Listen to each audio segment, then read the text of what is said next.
All right, what's up, everybody? Today we're gonna be making a lo-fi hip-hop type beat. Very popular style, very fun style to make. I used to not really like that term because uh, my production just gravitated towards that sound, and people would call it like study beats and stuff.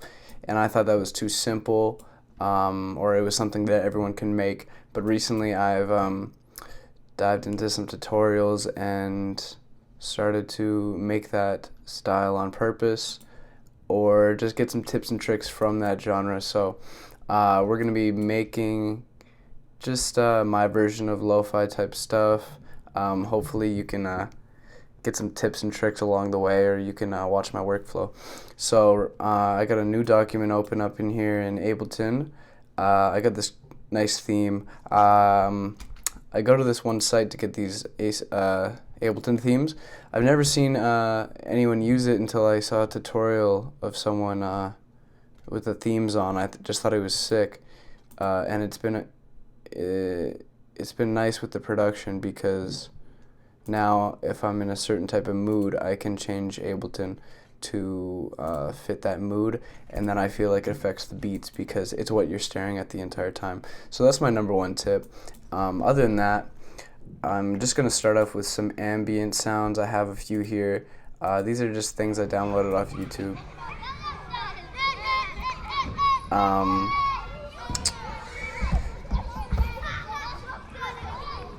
yeah, usually I take stuff off my voice memos of my phone that I record just walking around. But I've actually kind of exhausted those and I haven't left the house, so I'm going to use some of these. First thing, I'm going to put that in mono. That's just a utility that you can find here if you search up mono. It turns both these channels into a single channel, which is a bit easier to work with mixing. But then I like to give some space, so I put a simple delay on here. I forget where I learned this trick, but it's really helpful. I take these left and right channels and I put them both to time, and I bring them down to 1, and maybe on the right one I'll put to like 15, and then I put the wet all the way. And now it just gives it some space in the mix. So technically left and right are playing the exact same thing, but this one's just a bit offset. If you make it too much of a delay, then it gets trippy because the right one doesn't start until much after. So I like to keep it pretty tight. Other than that, I throw a chorus on there just for some extra vibes. Maybe a cabinet. If I don't like all the frequencies in that sound, I'll put a filter and get some of them out there. But I like how real this sounds, and with the chorus and the mono, it has a nice like phasing effect, which I like. So yeah, for lo-fi I like to keep some ambient sounds in the background there. A lot of people like vinyl. I think I have some around here, and just in the spirit of lo-fi, I'll put some vinyl crackle. Lo-fi head ass is my project for the lo-fi beats that I make. Other than that, I got some vinyl crackle. You don't need a whole entire project's worth of vinyl. I actually just loop a lot of my ambient noises. Even this one I'll probably chop up. Yeah, if I just like a certain section of it, I'll just do this. Command D or Control D. The vinyl crackle as well, just for the time being, so we don't have everything going on. I might throw a filter on here. This is a nice tip. It's kind of self-explanatory, but it helped my workflow a lot. I use a lot of specific things in my production. There's just certain plugins that I go towards, and rather than searching them up in this big folder full of stuff, I color code them. For right now, it's just purple for my favorite ones, and I also have a few third-party plugins that I'll talk about. And this is a swing map, and this is the mono that I was using, and this is a keys preset that I'll probably use later. But yeah, if you see me reach for this purple thing, it's just because those are my favorite things that I use all the time. So might throw a cabinet on this, I throw a cabinet on a lot of things. I don't really know what it does. In terms of mixing, I'm not the best, but I know what I like, and I know what I want things to sound like, so I throw a cabinet on there. But like in my other tutorial, I'm gonna go into the isotope vinyl a little bit, because that to me sounds like a cabinet with a little bit more settings to it. But let's get started on the drums. That's really important in lo-fi. I'm going to be taking sounds from this kit that I found, Swum drum kit. Swum is a really good lo-fi producer, so I trust his expertise when it comes to samples. But other than that, I was making a lot of beats for a long time out of the Killer Bee sample pack. I just found it on Reddit, and it seems to have almost every producer's kicks, right? So if you're gonna be going for a type of sample, I'd say maybe like Jay Dilla would be good, because he uses a lot of vinyl samples, and that's what we're mainly using in lo-fi. But if you start thinking about rules too much, or it's not lo-fi unless you use this sort of sample, then that is kind of restrictive, and I don't really like that in production. I want to be able to use any sort of sounds that I want. So, and it's a reason that I was turned off from the words like lo-fi hip-hop for a long time. But we're back in the Swum drum kit. I'm just going to audition a few sounds. I apologize if I'm a bit slow, but the way that I have to record this makes it so there's latency within my Ableton, so I like this a lot, but I'm gonna take the high end off that. Oh yeah, forgot to even mention BPM. We're probably gonna be sitting around 80, and I didn't warp these, so I'm just gonna do this.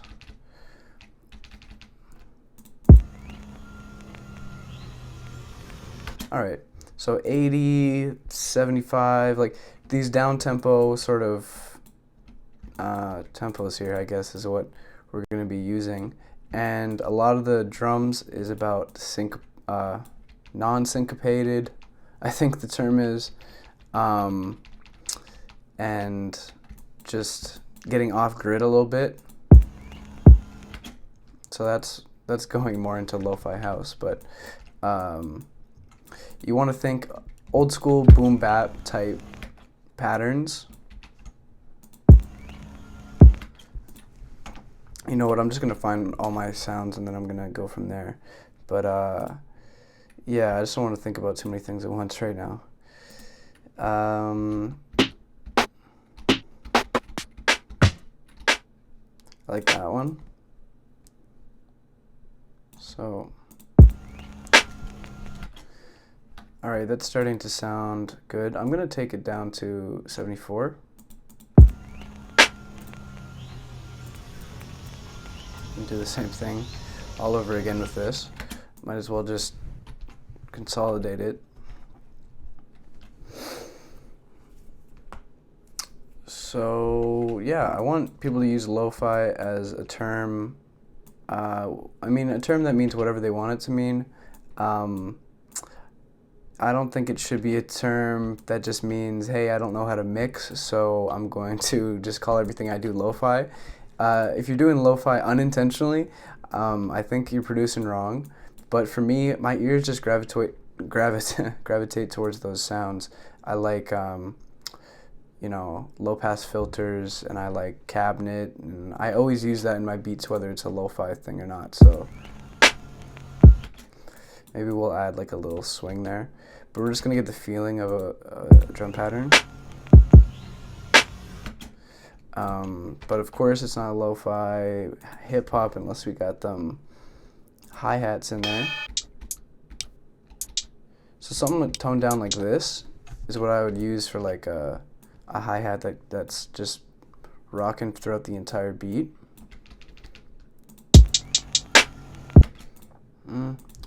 But I'm trying to find more of the style where we got a hi-hat here and here.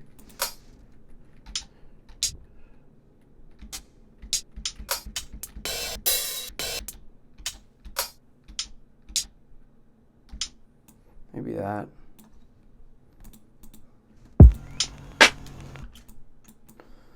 So this is a popular type of lo-fi drum pattern where you got the kick, the hi-hat, and then the snare just kind of trading places here. Other than that, you could have a hi-hat pattern of them going in 16th notes or 1/8 notes.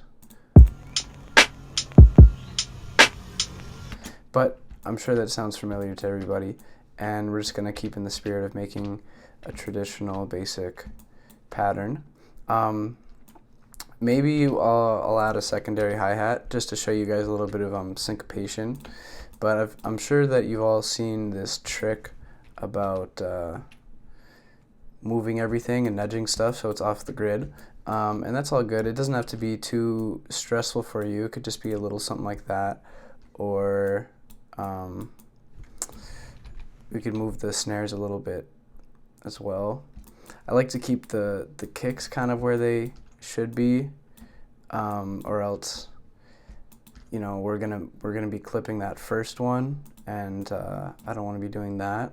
But maybe some of these secondary ones you could slide off the grid. An easier way to do it, other than what I'm doing right now with zooming in, is pressing Control 4, and that's getting rid of these grid lines, and then you're kind of just going pixel by pixel here. And yeah, you can mess around all day with the syncopation. But so just a slight change, but you know, we kind of get that drunken, wavy feeling there. And then maybe in the secondary part, I'll bring this back, and then we'll be doing something like this. And I'll add a little flourish in there, here and there.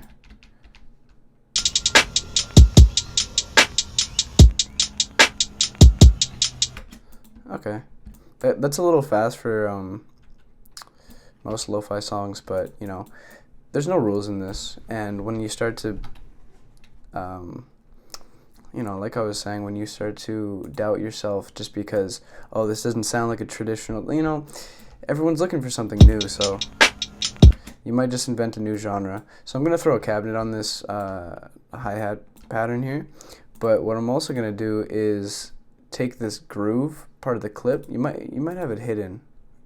I don't know if I had to unhide that, but anyways, I go for the hot select button, or I go to one of my favorite ones here, the MPC swing or the SP12, and I just apply it to here and commit it. And what that does is it messes with the velocity of these, so they're not the exact same sample over and over again, and it messes with the syncopation, but it does it in a way with not manually, but it does it in a pattern. So we're gonna commit, and so that's really swingy. I guess that is one of my favorite ones, but I just never applied it to hi-hats going that fast before. But it does sound pretty lo-fi, so we're just gonna keep it.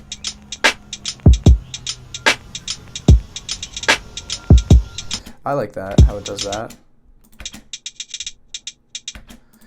I'm just gonna let you in on a little thing that I do, just to add some variation into my hi-hats. Sometimes I'll take this this button here, the envelopes for the clip, go to transposition modulation, and throughout the entire thing here, I'm just gonna bring it down a few semitones. So then you get the feeling of like falling down.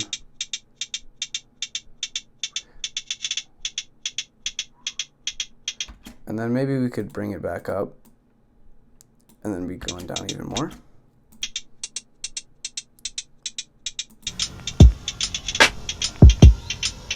Just add some movement within the hi-hats, because I have a big problem with I don't want to be doing anything too easy, so I want to be having my hands in every part of the production, and copying pasting hi-hats for like an entire bar is just not that creative for me, so I like to add my little things to it. So we're just about done with the drums. I think we should be adding some maybe some long hi-hats, open hi-hats, or a shaker.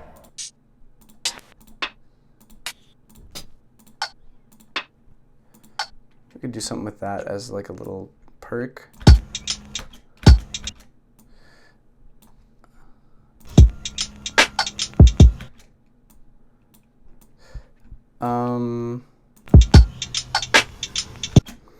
I like that. That is what I was aiming for. But if you ever don't know where to place things on the grid to get that exact sound that you want, I've kind of come up with this little idea for myself. So I create a new MIDI track, and I just hit some keys on the piano where I want the perk to land, and then I go and drag them exactly where those MIDI notes are. So let's do that for a second.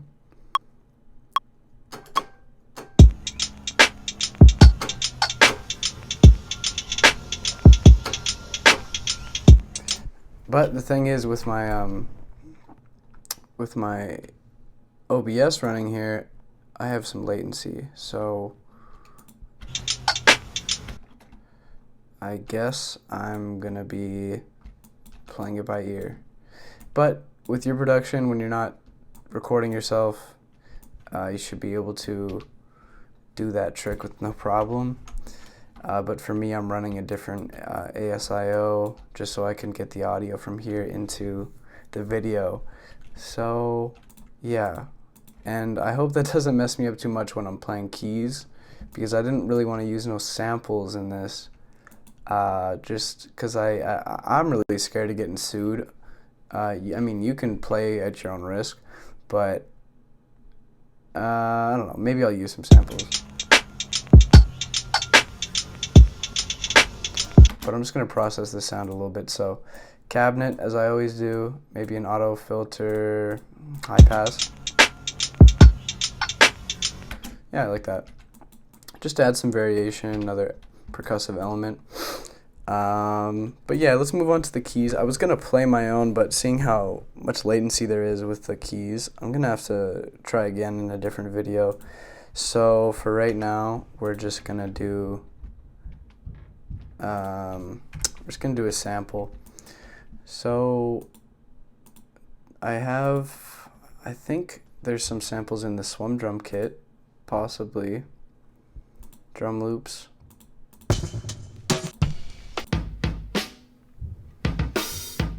Maybe not, but I do have the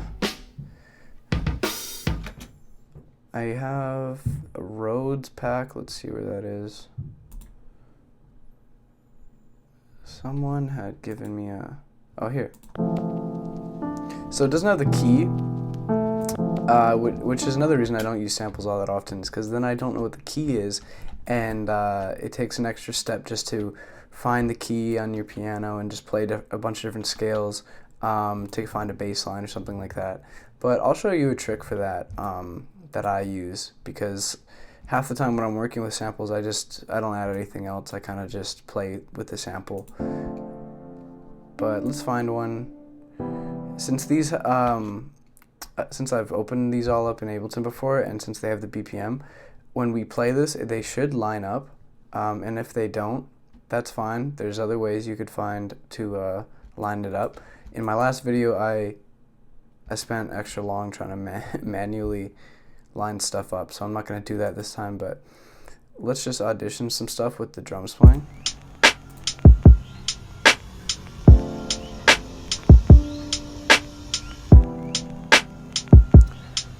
big Minecraft vibes with this one.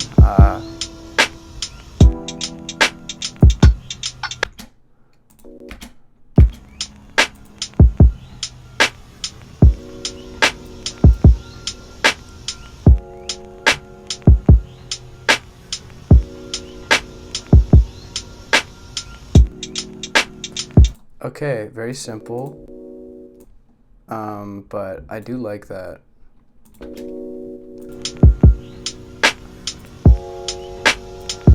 But we could also double it up and take it and transpose it down 12 semitones. That's 1 octave. And then you see we got some bass in there. Maybe not so much because this sample is really quiet. So what I'm gonna do for this, and I've never been in a room with anyone who knows real mixing and they haven't seen me do this, so this might be sacrilegious, but it works for me and I like the sound. So I take the drive up and then I kind of balance it out with the output just to give some saturation to the sound. And what's fun about working with lo-fi stuff is that you don't have to do everything perfectly. You don't need that expensive sound. It is good to kind of learn the rules before you break them, but you can get away with not knowing your shit, and you know what I'm saying. There's a lot of rules to be broken with lo-fi because you are intentionally making stuff sound more degraded than it should. I'm gonna add, well, this is just for the bass, so maybe I'll add a filter on it. And we're just listening for bass frequencies right now, just so this sample isn't so top heavy. And then for the top here, I'm gonna do the same thing with the saturator. Actually, maybe I'll take the glue compressor. I'm just getting into compression, actually. I know I might sound crazy, but I don't know what it does all that much. Well, I know the basics, but there's a lot of different uses for compression, and I don't know the difference between glue and whatnot, but all I know is that I like the sound, taking all the background noises and heightening them. So I got a few different tricks for doing that, but maybe they're not necessarily correct. But see, I view lo-fi as a safe place away from proper mixing rules, because when in doubt, you could always just say, oh, I tried to make it sound like garbage because it's lo-fi. So here, so that's a bit louder, but we are clipping here. So that's where this sidechain compression comes in. So I'm going to group these tracks together. I'm going to open up a compressor, put it on this group, open it up to here, locate where my kicks are. That's number 3, vinyl kick. And I'm going to open this section, sidechain on from the vinyl kick, ratio, pre-effects, and then I'm going to go over here.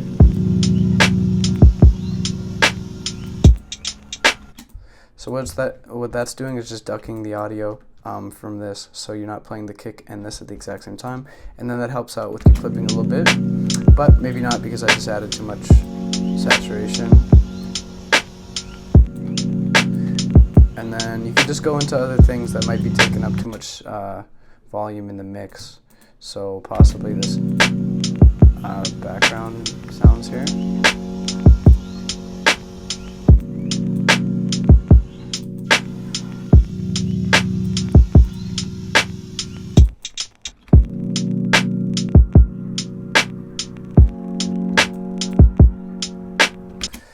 Sometimes it's the snare that's the culprit, so I'm going to put a limiter on there.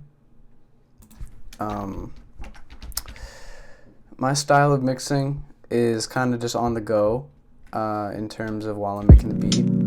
A lot of people will tell you to just make the beat, don't worry about the clipping or whatnot, and then go and mix it afterwards, but I don't have the patience to rework my beats, so I kind of just make it sound how I want on the go.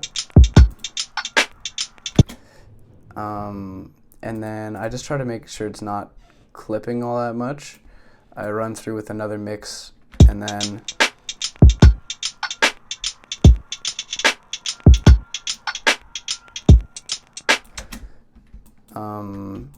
I master it, and it's worked for me. Nobody has sued me yet.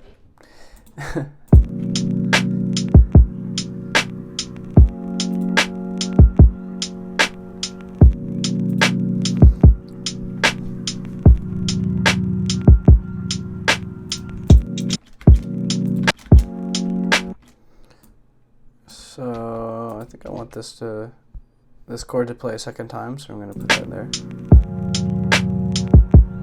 But I'm going to keep the bass, so just like a little bit of variation there.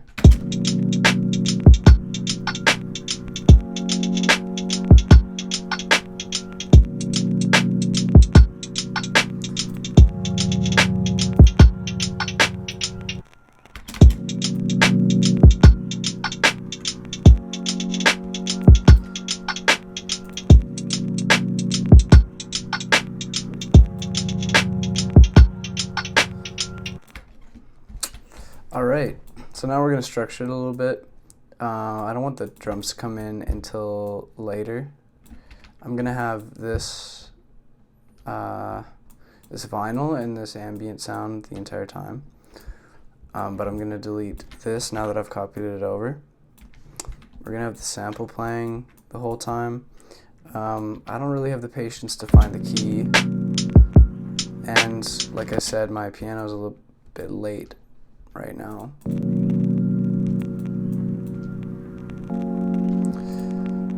I'm gonna automate some of this. I'm gonna turn this on and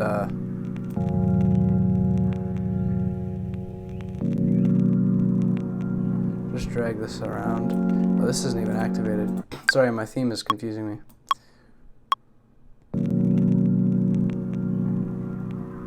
Just for some variation, we're just gonna play with the ambience, the filter on it.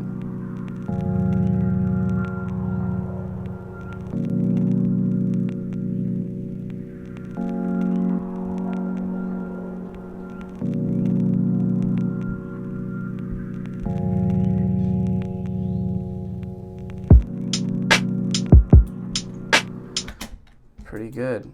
I know like a lot of people like to put some talking and stuff, and the same reason I don't sample, because I don't want to get sued, I don't put talking in there unless it's like from my own catalog. It's a voice memo or something. But I do have some from this funk kit. I have I think something called movie clips. Ever notice how you come across somebody? Several weeks later, frankly, my dear, I don't give a damn. Something like that. Frankly, my dear, I don't give. Ha! It has been warped. Frankly, you can put comments on frankly, it. my dear, I don't give a damn. It's got some music in there. Let's not do that. You don't understand. I could have had. You a piece of shit. They're bringing drugs. Shut the Smoke, Mary? Do you know what the most frightening thing? What the hell is... The therapist is Dr. Sanford Unger. Well, I think you should just find your own, low-key. Like, just something from a movie that you like, or maybe your grandma talking to you or something. And the easiest way I record my voice memos in is I just take an aux cord and I put it into the input, maybe like the second one, and I just record it in. I don't have my phone near me right now, and I don't want to audition all my voice memos, but that's how I do it. There's YouTube to MP3 that you could do for YouTube clips, but other than that, I usually just put the YouTube clips, like I find them on YouTube on my phone, and then I just record them in. That's the simplest workflow I have. That's the only tip I got for you in that regard. But let's go ahead and structure this a bit more, because this is just like a minute long. A lot of the lo-fi songs I notice are very short, and when listening to them on a Spotify playlist, I notice they end and they start and they end very abruptly, And I don't know if everyone got together and just said we're going to do that, but I kind of like the effect because they're all around the same BPM, and if they just end abruptly, the next one can start, and it doesn't even matter what artist it's from, like it just flows. So I'm going to go with this pattern for a long time here. Just adding variations in the drums. Just every 4 bars or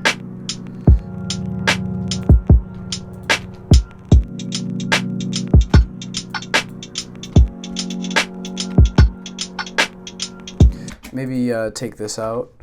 I like to sometimes do some trippy stuff, like a lot of it is just dropping out elements. Like I was saying in the funk tutorial, it's just a lo-fi minimalist type genre as well, so it's kind of like less is more in my opinion.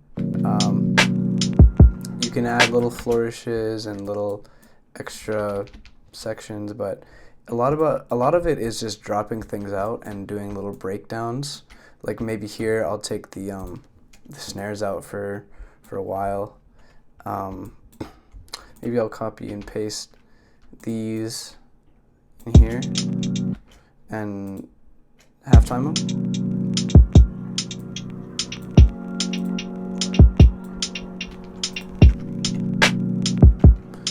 Just for some extra stuff to do, because this genre is known for just being put on in the background, and that doesn't mean that you need to loop with no variation at all, because that's a bit lazy to me. I like to just go through and add little sections, little glitchy parts maybe. I like my little glitches, so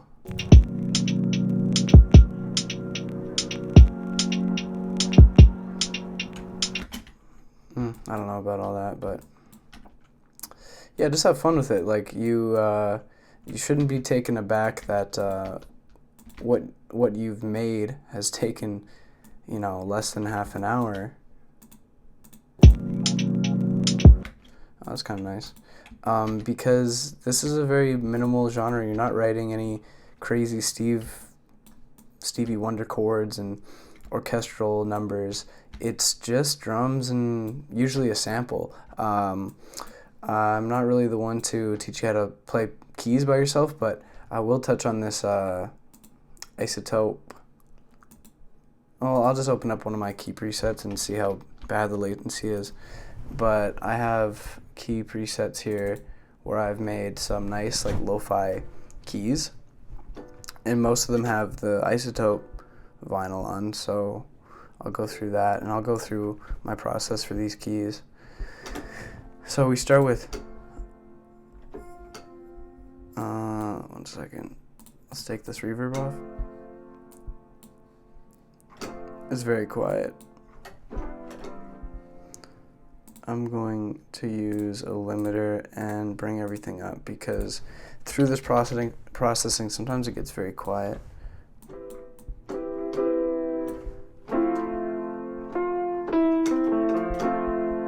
So I got a compressor on there. I started with, let's just go in order here. Started with the scale, C major, or I could just put a normal open scale, but that's just to transpose, because I only know one scale, which is C major, so this just brings it down if I want to make a song that's not in C major. This sometimes I have on, sometimes I don't, but for the variation in velocity I have this off. But what it does is no matter how hard you play it, it makes it play at whatever velocity you have. And then the actual sound that we're using is Roland Sound Canvas. If I'm not using this, I'm taking audio directly from my Casio piano, and it has a lot of nice sounds, but I feel like all of them are also in here, so just to save time, I go through here and I use it for everything, for all sorts of genres. It's kind of vintage-ish, and it's got their own, I can't talk, man. It has its own tone editor here, so reverb, chorus, all the basic stuff, delay, all this, it's in there. And it's not too overwhelming. It's not like a Massive X or anything like that where there's a bunch of knobs. So let's just do something basic like piano. I have 2 reverbs in this one for some reason, but I use this Manny reverb. I just started using that. Other than that, echo or just Ableton stock reverb works for me. I have a glue compressor just to get all those background noises in there. But then here's what I want to talk about. Isotope.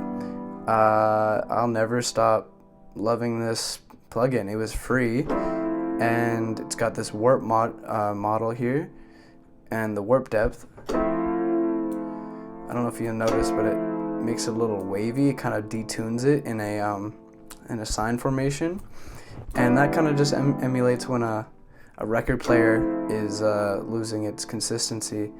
This wear reminds me of the cabinet a bit. It takes off the harshness of the high ends.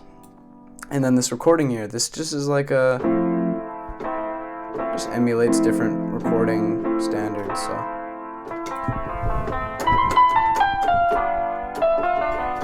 I use it for a lot of stuff now. So I have a lot of key presets that are just different variations of all of these and a different sound. And then usually I just load that up.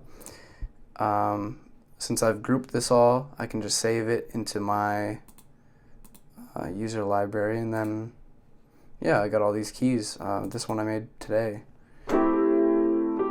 Not this one, but it's more of electronic. It doesn't even have any plugins, but you see if I add isotope to it.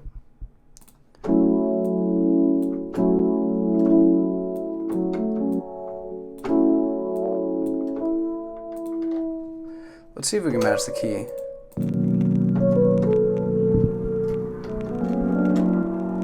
Nah. No.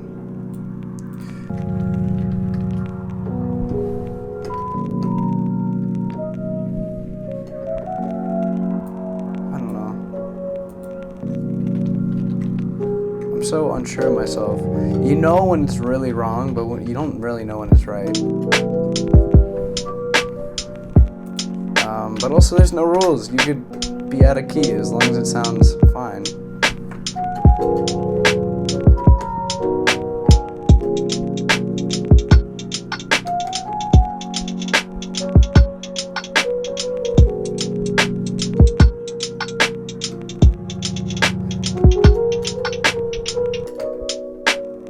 It's just really hard to record with all this latency, but that's what I would do to just add a little bit of a lead. I'd maybe take a flute sound or something similar and just play over these chords. Other than that, I usually would make my own chords, but you can do whatever you'd like. I'm just going to do basic structuring. I have these hi-hats coming in and out. Maybe take the bass out for the last part. We still got that vinyl sounds kicking around. And then drop it out. Some more variations you could do. I don't really know. It's up to you. You can just take these and slide them around. And just add a little extra thing for when people are listening in the background, they go, oh wow, there's an extra kick there this time around. Or, you know, maybe you add an extra passage of this. We could take this and add,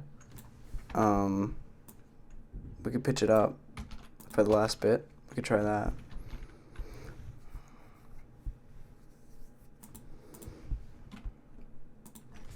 Plus 12. Sounds nice. If you don't want that glitchy warping sound, I kind of like it, but you can go to complex. I think if it's complex pro, it won't warp the pitch. That's nice, for sure. People also like to do rain sounds, so maybe we could throw some in there if I got some. I'm not too sure. I'm gonna have to go through my packs. But yeah, when it comes to lo-fi, just listen to a bunch of it, and if there's something you like, just, kind of figure out how they did it, Like, it's not that complicated. It's a very repetitive genre, and that's why I was turned off from it. But with all these rules, they're not too hard and fast. Like, you can do whatever you want. You could make a lo-fi song at a different tempo with different drums, and still call it lo-fi as long as it has the same spirit. And I feel like the spirit is, hey, you've been making super clean, amazing, professional music for however many years, and I guess people are just talking to the music industry in general. Hey, how about we make some stuff where I made it in my basement yesterday, but it sounds like it was created in the 60s in terms of the piano sample, and then the late 90s with the boom bap drums, but we're going to throw a filter on everything, and it has a nostalgic feeling. And I think that's nice. It's kind of a genre bending, time bending thing. Like, I think in 50 years, people are going to listen to this genre and they'll think that it was created back in the, well, a lot of it was in the 90s, but.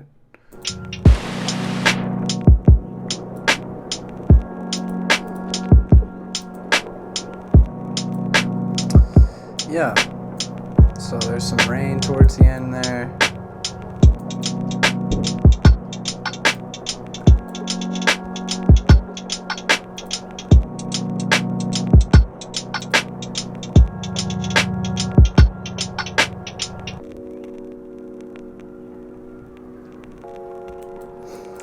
So just to recap, we got the vinyl, we got the relaxing city park ambience that I got from YouTube, got some rain that we ended at the end there. We have these kind of like vinyl kicks that are side chained to this, and they're ducking out the audio every time. We have these little perks. I got these swingy hi-hats. These hi-hats that we moved over a little bit. And we have these, I think that's mostly everything.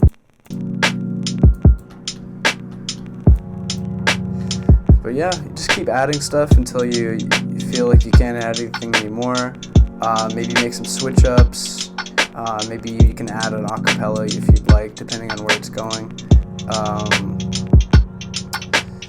Yeah, just have fun with it, and don't think that it's a limiting genre just because there's kind of these standards. I'd say the side chaining, the low pass filters, the ambient, the rain sounds, the smooth piano and the boom bap drums are kind of a staple. Like, if you don't have all of those, like if you have none of those, people might not quantify it as a lo-fi song.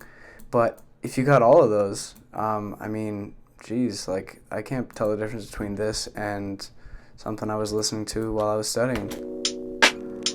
And I just made it right here, right now. So, yeah, have fun creating your lo-fi stuff. Yeah, work within the boundaries of it, but also play a little around a bit. And yeah, I don't got much else to teach you guys. I hope you enjoyed this. It's a long form type thing because I don't have any editing software, so I just export it right out of here. But yeah, check out my music, Drew Sicko, Siko on Spotify. And if you want these themes I was talking about, just DM me on Instagram, start a conversation. I'll tell you how to get them. I'll show you some of my favorite ones. And show me your music that you made with this tutorial, or just a little bit of a workflow reveal. But yeah, I hope you have a great day and happy producing. I don't have a catchphrase yet, but goodbye.